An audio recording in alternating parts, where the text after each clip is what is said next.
নিফটিকে দেখে আজকে কেমন মনে হলো? যে মাস শেষ, সপ্তাহ শেষ এবং সব শেষ। কি মনে করেন আপনি? সব কি শেষ হয়ে গেল? না এখান থেকে আবার ঘুরে দাঁড়াবে? কি মনে হয় কোন জায়গাতে সাপোর্ট রয়েছে, কোন জায়গাতে রেজিস্ট্যান্স রয়েছে? এটা কি পড়ারই কথা ছিল বা এরকম ধরনের আসার কথা ছিল? বেশ কয়েকটা ঘটনা কিন্তু আমি বলবো, আপনারা মন দিয়ে প্রথম শুনুন।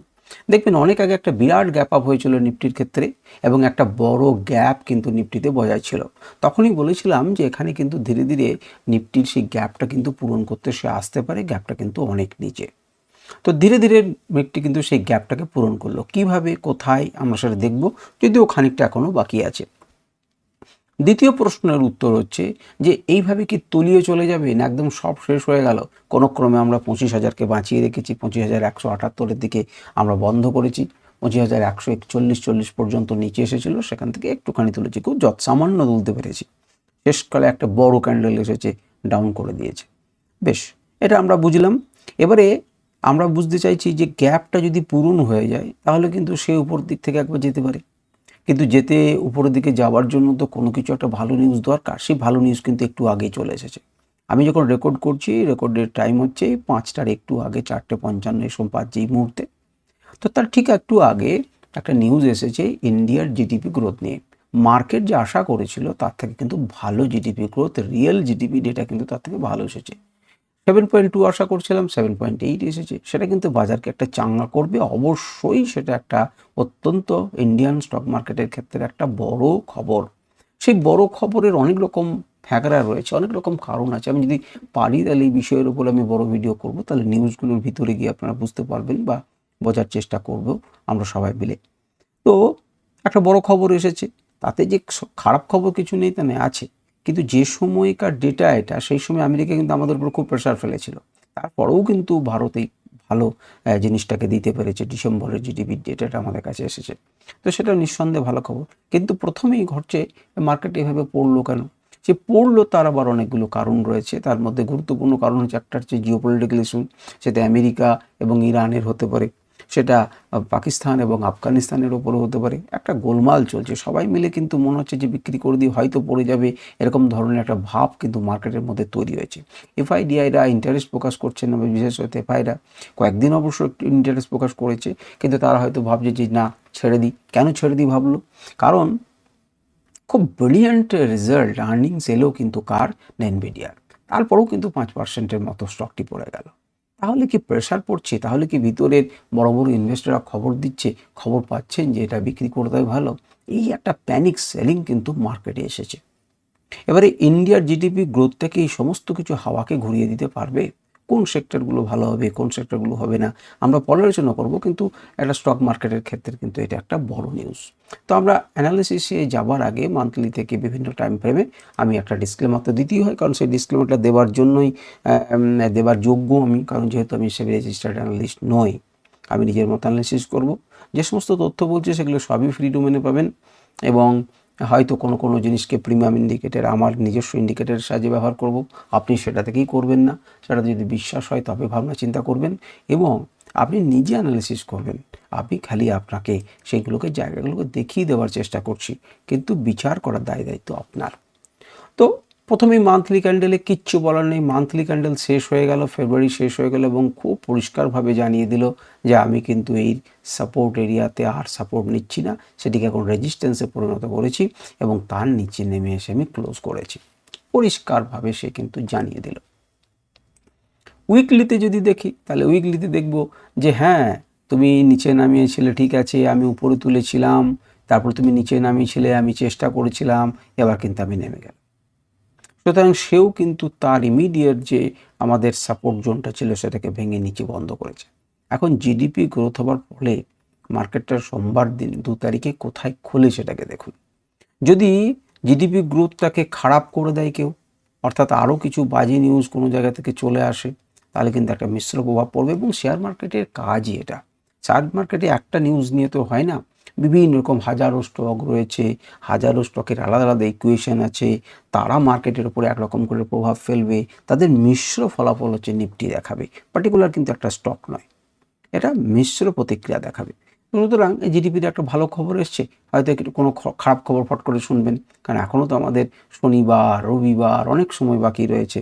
খারাপ খবর আসতে আর কতক্ষণ লাগে? বহু লোক তো রয়েছেই খারাপ খবর দেওয়ার জন্য, প্রভাবশালী বড় লোক। তো দেখবো আমরা কি করে। যদি সমস্ত কিছু ঠিকঠাক থাকে এবং খানিকটা উপরে ওঠে, তাও কিন্তু আপনাকে এই রেজিস্ট্যান্স দেবে, এটা কিন্তু মনে রাখবেন 25,600 আর যদি একে একদম পার করে উপরে তুলতে পারে খুবই ভালো কথা। আর যদি নিচে আসে, এই অংশটা কিন্তু আপনাকে সাপোর্ট দেবে উইকলি টাইম ফ্রেমে। আপনি চলুন ডেলি ক্যান্ডেল একটু বুঝি। ডেলি ক্যান্ডেলে ছবিগুলোকে আগে বন্ধ করে দিই এবং বোঝার চেষ্টা করি। আপনি তাকিয়ে দেখুন, আমি আপনাদেরকে কি বলছিলাম, এখানে প্যাটার্নটাই কি তৈরি হচ্ছে। উপরে উপরে লো তৈরি করেছে হাইটাকে এবং লোগুলো নিচের দিকে। সুতরাং প্যাটার্নটাই কি তৈরি হচ্ছিল, ডাউন ট্রেন্ডের প্যাটার্ন তৈরি হচ্ছে। তো স্বাভাবিকভাবেই এইখান থেকেই ধাক্কা খেয়েছিল, আজকেও কাছাকাছি তার এরিয়া থেকে ধাক্কা খেয়ে মার্কেট নিচে নেমেছে। এখান থেকে ধাক্কা খেয়েছে, এখান থেকে ধাক্কা খেয়েছে, এখান থেকে ধাক্কা খেয়েছে, আজকেও ভালো সে ধাক্কা খেয়েছে। সুতরাং সে কিন্তু কি প্যাটার্নটা বজায় রেখেছে, লোয়ার লো এবং হায়ার লো, লোয়ার লো এবং লোয়ার হাই, এই প্যাটার্ন কিন্তু সে বজায় রেখে চলেছে। এখনও পর্যন্ত টাচ করেনি, হয়তো নিচে আসতে পারে। এবারে এ কি কোনো সাপোর্ট এরিয়া রয়েছে? হ্যাঁ, সাপোর্ট এরিয়া রয়েছে। আমি যেখানে প্রথমে বলেছিলাম যে গ্যাপটা হয়েছিল, সেই গ্যাপটা কোথায় রয়েছে তাকিয়ে দেখুন। এর মাথা থেকে এই পর্যন্ত একটা গ্যাপ তৈরি হয়ে আছে। তো সেই গ্যাপটাকে পূরণ করার জন্য ধীরে ধীরে দেখুন সে কিন্তু গ্যাপের কাছে চলে এলো। এই পর্যন্ত গ্যাপটা বজায় ছিল, এখন এইটুকু থাকলো, খুবই সামান্য। সুতরাং এটাকে টাচ করে উপরে যেতে পারে এবং আপনি মনে করতেই পারেন যে 60, 70, 80, 90, 95% পর্যন্ত যখন গ্যাপ পরিপূর্ণ হয়ে গেছে, তখন সেটা কিন্তু এখান থেকে আবার মুভ করতে পারে উপরের দিকে বা নিচের দিকে নামতে পারে। আমাদের যদি লেভেলসগুলোকে দেখেন তাহলে কি দেখবেন, আমাদের লেভেলসগুলোকে দেখলে পরে দেখবেন যে সে কিন্তু একটা সাপোর্ট এরিয়া থেকে ভেঙে নিচে এসেছে। এটি এখন রেজিস্ট্যান্স এরিয়া হয়েছে, এখানে কিন্তু আবার তার সাপোর্ট নেবার কথা, যেটি 25,000-এর লেভেলের থেকে একটু উপরে, একটুখানি উপরে। কত লেভেল উপরের লেভেলটা কি আমি আপনাদেরকে দিচ্ছি, 25,080-র মতো। 25,080, 25,060 থেকে 80 পর্যন্ত এই জায়গাটা কিন্তু একটা সাপোর্ট হিসেবে কাজ করবে। মার্কেট যদি এই স্বাভাবিকভাবে লাইভ মার্কেট এখানে পান, তাহলে এখান থেকে সাপোর্ট নিয়ে সে কিন্তু একটা সাপোর্ট নেবার চেষ্টা করবে। এবং যদি জিডিপি গ্রোথ এফেক্ট না করে, অর্থাৎ উপরের দিকে না খোলে, এর উপরে খুললে তো ভালো, এটাকে একটা সাপোর্ট দিয়ে সে উপরের দিকে ওঠার চেষ্টা করবে। যদি আরও উপরে খোলে তাহলে আরও ভালো, যদি 25,500-র উপরে খোলে এবং এখানে সাপোর্ট নিয়ে দিয়ে যায়, এটা হতে পারে। কারণ যাদেরকে ভাবা হয়েছিল যে একদম তলিয়ে যাবে, তাদেরকে পুরো ট্র্যাপ করে উপরে তুলে দেবে, কারণ তারা পয়সা নিশ্চয়ই রোজগার করবে। এমন ধরনের ঘটনা কিন্তু ঘটতেই পারে। ঠিক আছে, তো আমরা এগুলোকে অফ করে দিয়ে একবার আমাদের আনরাইভেলড লেভেলসগুলো দেখি। যে শর্ট সিগন্যাল জেনারেট হওয়ার পর দেখুন সে কিন্তু টার্গেট নাম্বার 1 টাচ করেছে এবং এটি কিন্তু রেজিস্ট্যান্স সাপোর্ট হিসেবে কাজ করবে, এটি কিন্তু স্বাভাবিক। আচ্ছা, এরপরে চলে আসুন আমাদের 1 ঘন্টা টাইম ফ্রেমে। 1 ঘন্টা টাইম ফ্রেমে তাকিয়ে দেখুন তো, সে কিন্তু উপরের দিকে ওঠার চেষ্টা করেছিল। মার্কেট খুললো কোথায় না, এই যে আমাদের গুরুত্বপূর্ণ গ্রিন লাইন আছে তার ঠিক নিচে। উপরের দিকে তো যেতেই পারলো না। প্রথম ক্যান্ডেলেই যে চেষ্টাটা করেছিল সেই চেষ্টাটাকে ধরাশায়ী করলো। যে ট্রেন্ড লাইনটা টানা ছিল তার নিচে এসে কোন জায়গাতে সে দাঁড়ালো, যে সাপোর্ট এরিয়া, সেখানে দাঁড়ালো। কিন্তু সাপোর্ট এরিয়া থেকে তো একটুখানি উপরের দিকে ওঠার চেষ্টা করলো, কিচ্ছু হলো না। উপর দিকে ওঠার চেষ্টা করলে কিচ্ছু হবে না, নিচে এলো। আবার একবার সে উপর দিকে ওঠার চেষ্টা করলো, কিন্তু এখানে রেজিস্ট্যান্স আছে ততক্ষণে। এখানে যদি বা স্পেস ছিল, এখানে আর স্পেস নেই। স্পেস বলতে কি বুঝাচ্ছি, এই যে ট্রেন লাইন এবং এই যে জোন, এই দুটো মিলিয়ে এখানে একটা গ্যাপ ছিল, কিন্তু এখানে তো সেই গ্যাপটা নেই কাছাকাছি। সুতরাং এটি একটি স্ট্রং রেজিস্ট্যান্স। সুতরাং এখান থেকে মার্কেট কিন্তু দুমদুম করে পড়ে গেল। যদি তুলতেই হতো, উপর দিকে তুলতে পারতে হতো, কিন্তু সেটা তুলতে পারলো না, মার্কেট কিন্তু নিচে নেমে এলো। সুতরাং 1 ঘন্টা টাইম ফ্রেমে একই রকমভাবে আমি আপনাদেরকে কি দাগ দিয়ে দিতে বলেছিলাম, যদি আপনাদের মনে থাকে তাহলে দেখবেন এখানে একটা ট্রেন লাইনকে আমি আঁকতে বলেছিলাম। সেই ট্রেন লাইন বরাবর যতক্ষণ না উপর দিকে উঠবে, ততক্ষণ পর্যন্ত কোনো রকমভাবে আপনি আশা করতে পারেন না। যে চেষ্টাটা করেছিল, সেই চেষ্টাটা করলেই তো হবে না। যিনি মার্কেটকে ধরে রেখেছিলেন ডাউন ট্রেন্ডে, সে কি করলো, সে কিন্তু তার উপরে যেতেই দিল না, এই লেভেলটাকে জিততেই দিল না। সুতরাং এটি এখন রেজিস্ট্যান্স থেকে মার্কেট পড়ে গেল। এবারে চলে আসুন আপনারা 15 মিনিটেও একই ঘটনা দেখবেন। আমি এখানে কীরকম ঘটনা বলেছিলাম, আমরা বললাম যে দেখুন এইভাবে একটা ট্রেন লাইনকে আঁকতে পারি এবং এখানে একটা কাপ এবং তার হ্যান্ডেল প্যাটার্ন আমি তৈরি করলাম।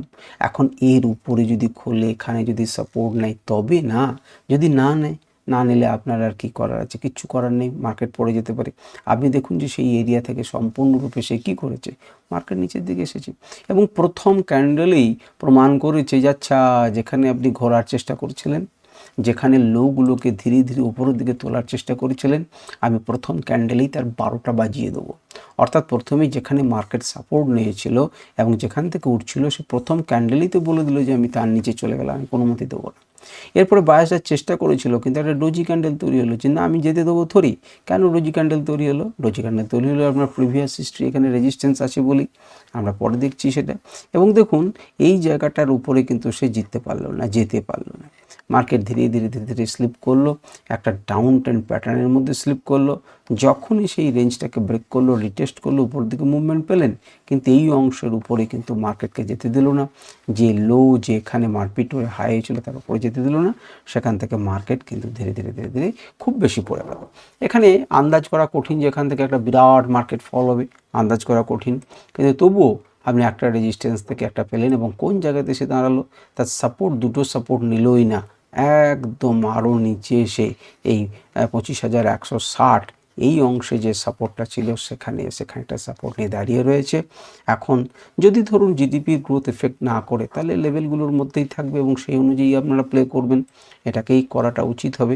আমরা যদি ছবিটাকে বন্ধ করে দিয়ে একটু আত্মা ইন্ডিকেটরকে দেখাই, তাহলে আপনি দেখতে পাবেন যে দেখুন লাইভ মার্কেটে কোনটা আমাদেরকে দিয়েছিল যে এইভাবে একটা ট্রেন লাইন এঁকে, এই যে এই দুটিকে ড্র করলেই পরে আপনি বুঝতে পারলেন যেখান থেকে যে পুল ব্যাকটা আসার চেষ্টা করছিল সেখানে বাধা পেল কেন। পরিষ্কার এখানে বাধা পেয়েছে, মার্কেট পড়েছে, আবার যাওয়ার চেষ্টা করেছে, মার্কেটকে ফেলে দিয়েছে এবং এই অংশ কেউ সাপোর্ট দেয়নি। আপনি দাগ দিলে পরেই সেটা পরিষ্কারভাবে বুঝতে পারবেন। তো যাই হোক, এখানে যখন দুজন মিলে যে রেজিস্ট্যান্স এরিয়া তৈরি করেছিল সেটি আছে, উপর দিকে যদি ওঠার চেষ্টা করে, এই জোনটা কিন্তু আপনার রেজিস্ট্যান্সই থাকবে, এই জোন কিন্তু রেজিস্ট্যান্স থাকবে, সেটা স্বাভাবিক। আর এদেরকে টপকিয়ে যদি খুলতে পারে আলাদা কথা, সেক্ষেত্রে আমরা আলাদা করে যেমন আমাদের লেভেলস আছে সেই অনুযায়ী আমরা সেটাকে ড্র করব এবং সেই অনুযায়ী কাজ করব। 5 মিনিটে যারা ট্রেড করবেন তারা কি দেখবেন, 5 মিনিটে দেখুন, আমি 5 মিনিটেই আপনাদেরকে দেখিয়েছিলাম কাপ অ্যান্ড হ্যান্ডেল প্যাটার্ন, যেটি কাপ এবং হ্যান্ডেল প্যাটার্ন। তো হ্যান্ডেল প্যাটার্নের ওপর উঠবে তবেই তো, এইভাবে লেভেল, তার নিচে যদি খোলে আপনি কি করবেন? নিচে করলে কিছুই করবেন না, এটি রেজিস্ট্যান্সে পরিণত হয়ে আছে।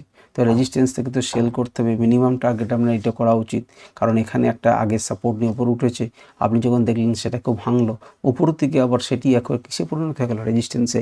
মার্কেট নিচের দিকে থাকলো, আবার রেজিস্ট্যান্স, আবার নিচের দিকে নেমে গেল। প্রত্যেকটা অংশকে আমি বিচার করছি না, আপনারা যারা ট্রেড করতে ন্যূনতম জানেন তারা কিন্তু এটা জানবেন। এবং ধীরে ধীরে যখন এখানে ট্রেন্ড দেখছেন, তখন আপনি আশা দেখবেন না এখানে কি ধরনের প্যাটার্ন তৈরি হচ্ছে, না লোয়ার হাই এবং লোয়ার লো প্যাটার্ন তৈরি করে মার্কেট নিচের দিকে আসছে। ধীরে ধীরে একটা বটম তৈরি করছিল, এখানে একটা সাপোর্ট নেবার এবং ধীরে ধীরে ওঠার চেষ্টা করছিল, কিন্তু এই অংশ যেখানে ছিল সে বাধা দিয়েছে, মার্কেট পড়েছে, রিটেস্ট করেছে। এই রিটেস্ট করলো তখন কিন্তু একটা খারাপ জিনিসের গন্ধ আপনি পেতে পারেন, যেখানে একটা গুরুত্বপূর্ণ লেভেল, সেই লেভেলটাকে যখন ব্রেক করছে এবং রিটেস্ট করলো, বলা যায় না এখান থেকে মার্কেট পড়ে যেতে পারে, এবং সেটা আমরা দেখলাম। যদি এটাকে ক্লোজ করতো আমরা অন্যরকম ভাবতাম, কিন্তু যাই হোক গ্রামার মেনেছে এবং সে গ্রামার মেনে মার্কেট নিচের দিকে এসেছে এবং ডট টু ডট দেখুন কোন জায়গাতে সাপোর্ট নিয়েছে। তো ঠিক আছে, এই হচ্ছে মোটামুটিভাবে আমাদের। এবং এখানে যদি আমরা আত্ম ইন্ডিকেটারটাকে দেখি তাহলে দেখব যে দেখুন এইভাবে লাইভ মার্কেটে সে আপনাকে সাহায্য করেছে, কোনখানে সাপোর্ট নিতে পারে সেই এরিয়াটাও মোটামুটি আইডেন্টিফাই করেছে, এবং কোনটা কেটে গেলে পরে নিচের দিকে আপনি যাবেন বা কোনখানটায় ধাক্কা খেতে পারে সেটা পরিষ্কারভাবে আমরা এই ইন্ডিকেটারের সাহায্যে বা লেভেলের সাহায্যে দেখতে পারি। কেন এই লেভেলটি দেখালাম, আপনারা এইভাবে ড্র করে রাখতে পারেন যাতে আপনাদের সুবিধা হয়। আমি যদি সিগন্যাল ইন্ডিকেটার দেখাই তাহলে দেখব যে, দাঁড়ান 1 মিনিট দাঁড়ান, এখানে প্রত্যেকটা লেভেলের আপনাদের দরকার নেই। এখানে আমি যেটা দেখব যে দেখুন প্রথমেই সেল সিগন্যাল জেনারেট হয়েছিল, তারপর থোড়া বাই হয়েছিল, তারপর দেখুন মার্কেট পড়েছে রেজিস্ট্যান্সের মুখ থেকে, কিন্তু পড়ে গিয়ে একদম 6-7 এবং এখানে ইন্টারমিডিয়েটস লেভেল আছে এবং সেখানে এসে থেমেছে। আপনারা লেভেলগুলোকে দেখে রাখুন, সেগুলো আপনারা কোনো না কোনো জায়গাতে টাচ হবার মুখে ছিল। 8 নম্বর লেভেল, সেখান থেকে কিন্তু বাধা দিয়েছে। যদি নতুন করে কোনো বাই এবং শর্ট সিগন্যাল জেনারেট না হয় তাহলে এই লেভেলগুলো আপনাকে কাজ দেবে, এটাই কিন্তু স্বাভাবিক। আপনারা সব রকম দেখলেন যে কি ঘটনা ঘটেছে না ঘটেছে, আপনারা সব রকম দেখলেন। এবারে চলুন আমরা দেখব যেখান থেকে একটা বুল ডাইভারজেন্স কিন্তু হয়েছে। তাকিয়ে দেখুন, এখান থেকে কিন্তু কয়েকবারই বুল ডাইভারজেন্স আমরা দেখতে পাচ্ছি, যার জন্য মার্কেটে ধীরে ধীরে আবহাওয়া এসছে।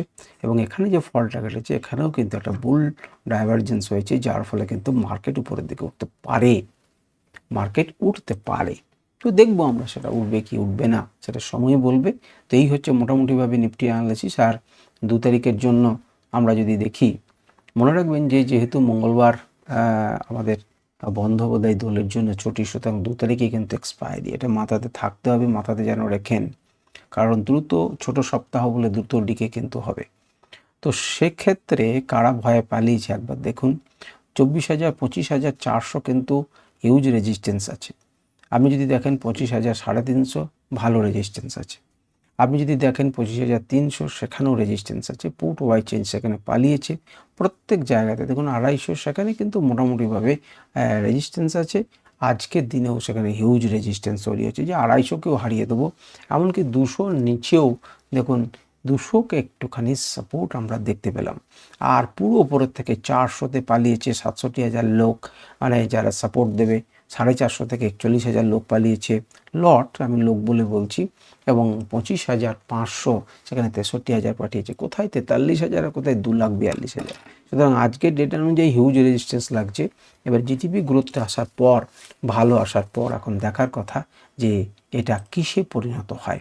তো আমরা এটার বিষয়ের উপরে নজর রাখবো যে সে কিসে পরিণত হয়। আজকে ভিডিও পর্যন্তই। নমস্কার, ধন্যবাদ। আমাদের প্রশ্ন থাকলে অবশ্যই করবেন।